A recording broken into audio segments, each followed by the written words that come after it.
ओम उमा महेश्वराय नमः। आप सभी का हमारे YouTube चैनल पर हार्दिक स्वागत है। ज्येष्ठ मास महात्म्य में आज सुने आगे की कथा। आज की कथा है कोटि तीर्थ की महिमा, भगवान श्री कृष्ण का अवतार, कंस वध तथा श्री कृष्ण का कोटि तीर्थ में स्नान।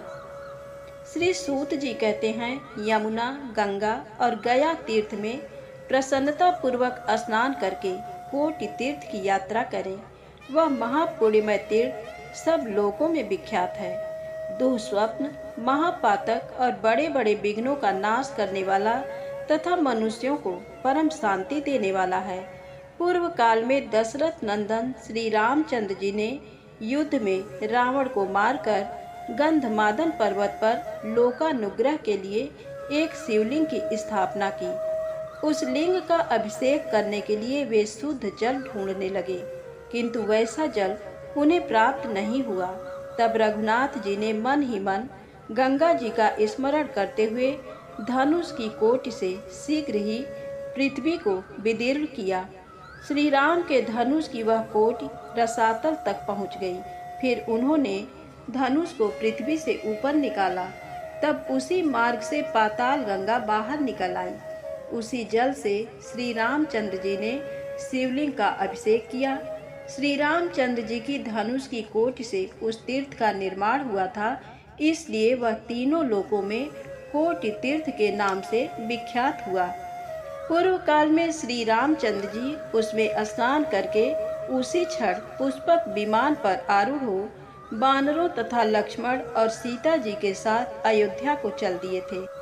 यदुवंश में वसुदेव नाम से विख्यात एक क्षत्रिय थे जो सूरसेन के पुत्र थे। उन्हीं दिनों भोज कुल में देवक की एक पुत्री थी जो देवकी के नाम से विख्यात थी। वसुदेव जी देवकी से विवाह करके रथ पर आरूढ़ हो अपने निवास स्थान को चले। उस समय उग्रसेन का पुत्र कंस वसुदेव का सारथी बनकर रथ हाँकने लगा।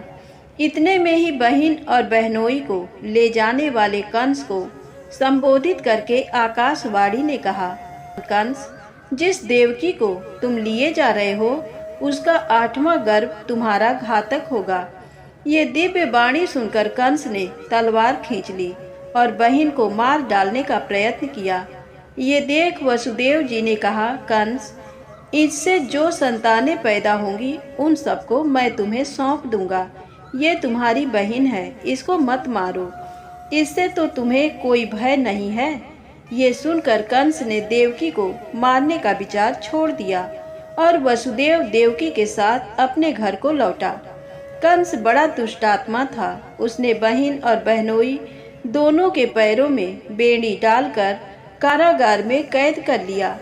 तदनंतर बहुत समय व्यतीत होने पर देवकी ने वसुदेव जी से क्रमशः 6 पुत्रों को जन्म दिया। उन सबको वसुदेव ने कंस को अर्पित कर दिया और कंस ने उनका वध कर डाला। इस प्रकार देवकी के गर्भ से उत्पन्न होने वाले 6 पुत्रों के मारे जाने पर 7वें गर्भ के रूप में साक्षात भगवान शेष ने देवकी के उदर में प्रवेश किया। उस समय भगवान विष्णु की आज्ञा से माया देवी ने उस गर्भ को रोहिणी के उदर में स्थापित कर दिया। रोहिणी उन दिनों नंद गोप के घर में निवास करती थी। लोगों में ये बात फैल गई कि देवकी का 7वां गर्भ गिर गया। तदनंतर स्वयं भगवान विष्णु ने 8वां गर्भ होकर देवकी की कुक्ष में प्रवेश किया। 10 महीने बीत जाने पर अविनाशी भगवान श्रीहरि देवकी के उदर से प्रकट हुए, जो कृष्ण नाम से विख्यात हुए। जन्म के समय वे शंख, चक्र, गदा और खड्ग से सुशोभित चतुर्भुज रूप में दृष्टिगोचर हुए। उनके मस्तक पर किरीट और गले में बनमाला शोभा पा रही थी। वे माता पिता के शोक का नाश करने वाले थे। सर्वेश्वर भगवान श्रीहरि को देखकर वसुदेव जी ने उनका स्तवन किया। वसुदेव जी बोले, प्रभो, आप ही संपूर्ण विश्व के रूप में विराजमान हैं। आप ही इस विश्व के पालक हैं। इसकी उत्पत्ति के स्थान भी आप ही हैं। ये संपूर्ण विश्व आप में ही स्थित है। भगवान, आप ही प्रकृति, महतत्व, विराट, स्वराट और संपूर्ण जगत का कारणभूत हैं। आपके पराक्रम का कोई परिमाण नहीं है। आप साक्षात नारायण हैं, आपको नमस्कार है। इस प्रकार स्तुति करने वाले वसुदेव को और देवी देवकी को भी प्रसन्न करते हुए भगवान श्री हरि ने कहा, माता और पिताजी, आप दोनों भयभीत ना हो, मैं कंस का वध करूंगा। नंद गोप की पत्नी यशोदा ने एक पुत्री को जन्म दिया है। वह सब लोगों को मोहने वाली मेरी माया ही है। आप मुझे ले जाकर यशोदा की सैया पर सुला दें और यशोदा की पुत्री को लाकर देवकी की सैया पर सुलावें। भगवान श्री कृष्ण के ऐसा कहने पर वसुदेव जी ने वैसा ही किया। देवकी की सैया पर सुलाते ही वह मायामयी पुत्री रोने लगी। बालक के रोने की ध्वनि सुनकर कंस व्याकुल चित्त होकर आया और सूतिका घर में घुसकर उसने कन्या को ले लिया। उसके मन में तनिक भी लज्जा और दया नहीं थी। उसने उस बालिका को ले जाकर पत्थर पर पटक दिया। उसके हाथ से छूटते ही वह बालिका 8 बड़ी बड़ी भुजाओं से युक्त, अस्त्र शस्त्रों से सुशोभित महादेवी के रूप में प्रकट हुई और कंस को पुकारकर अत्यंत कुपित होकर बोली, अरे पापात्मा कंस, ओ दुर्बुद्धे, रे मूर्ख, तेरे प्राणों को हरने वाला शत्रु कहीं न कहीं उत्पन्न हो गया है। अब तू अपनी मृत्यु रूप उस शत्रु की खोज करता रह। ऐसा कहकर देवी, जो मनुष्यों से पूजा पाकर उनका अभीष्ट सिद्ध करने वाली हैं, दिव्य स्थानों में चली गईं। देवी का वचन सुनकर कंस अत्यंत व्याकुल हो उठा। उसने अपना प्राणांत करने वाले शत्रु को पीड़ा देने के लिए तथा दूसरे दूसरे बालकों को भी सताने के लिए पूतना आदि बाल ग्रहों को भिन्न भिन्न स्थानों में भेजा। वे सभी बाल ग्रह नंद के गोकुल में गए और वहां श्री कृष्ण के हाथों मारे गए। तदनंतर कुछ दिन और बीत जाने पर बलभद्र और श्री कृष्ण गोकुल में बढ़कर सयाने हो गए। उन्होंने अनेक प्रकार की बाल क्रीड़ाओं से खेल किए। कुछ काल तक वे दोनों भाई बांसुरी बजाते हुए बछड़े चराते रहे। कुछ वर्षों तक गाय चराते रहे। उस समय वे वन में गुंजा और तापिच्छ के आभूषण धारण करते थे। इस प्रकार बलराम और श्री कृष्ण दीर्घ काल तक गोकुल में नाना प्रकार की लीलाएं करते रहे। एक समय कंस ने बलराम और श्री कृष्ण को बुलाने के लिए अक्रूर जी को गोकुल में भेजा। अक्रूर जी कंस की आज्ञा से जाकर उन दोनों भाइयों को गोकुल से मथुरा बुला ले आए। मथुरापुरी सुवर्णमय द्वार से शोभा पा रही थी। बलराम और श्री कृष्ण को लाकर अक्रूर जी पुरी में गए और कंस से मिलकर उसे सब समाचार बताया। तत्पश्चात उन्होंने अपने घर में प्रवेश किया। तदनंतर दूसरे दिन वसुदेव के दोनों पुत्र अपने प्रिय मित्र गोप बालकों के साथ मथुरापुरी में आए। नगर की युवतियां उनके रूप गुण की प्रशंसा करती और वे उसे सुनते हुए आगे बढ़ते जाते थे। तदनंतर श्री कृष्ण ने बलराम के साथ धनुषशाला में जाकर दृढ़ प्रत्यंचा वाले बड़े भारी धनुष को देखा और सब रक्षकों को दूर भगाकर लीला पूर्वक उस धनुष को हाथ में ले लिया। फिर जब प्रत्यंचा चढ़ाने के लिए उसे झुकाया, तब बीच से टूटकर उसके 2 टुकड़े हो गए। धनुष टूटने का शब्द सुनकर वहां आए हुए बलवान रक्षकों को मारने के लिए उन दोनों महाबली बंधुओं ने धनुष के दोनों टुकड़े उठा लिए और उन्हीं से सबको मार गिराया। तत्पश्चात रंगशाला के द्वार पर खड़े हुए कुवलया पीड़ नामक हाथी को मारकर महान बल और पराक्रम से युक्त बलराम तथा श्री कृष्ण ने उसके दोनों दांत उखाड़ लिए और उन्हें हाथ से पकड़कर कंधे पर रखे हुए क्षण भर में वे रंग भूमि में जा पहुँचे। वहां उन दोनों ने चाड़ूर, मुष्टिक, बल तथा दूसरे दूसरे प्रमुख पहलवानों को मारकर परम धाम को पहुंचा दिया।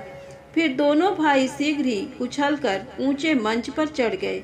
वहां कंस एक ऊंचे आसन पर बैठा हुआ था। उसे तिनके के समान समझकर वे उसके समीप इस प्रकार स्थित हुए जैसे 2 सिंह तुच्छ मृग के पास खड़े हों।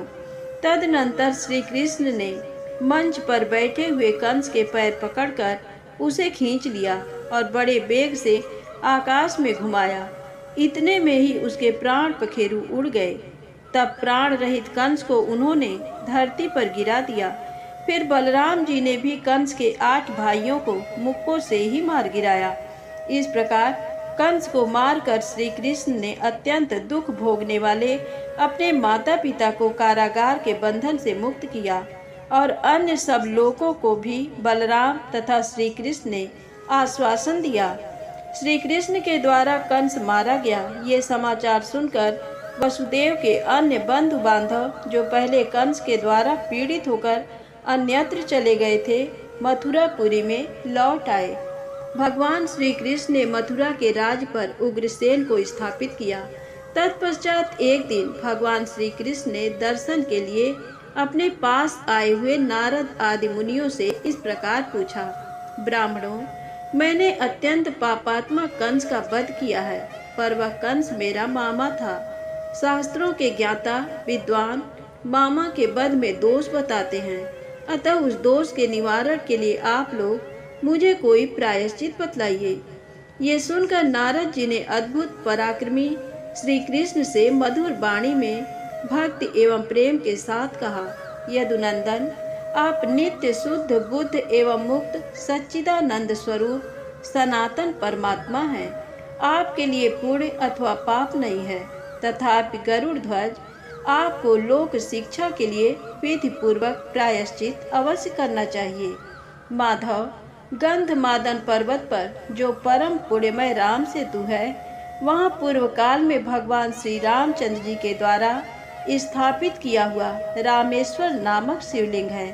उसके अभिषेक के लिए जल की आवश्यकता होने पर श्री रघुनाथ जी ने धनुष की कोट से पृथ्वी को भेद कर एक तीर्थ प्रकट किया था, जो कोटि तीर्थ के नाम से विख्यात है।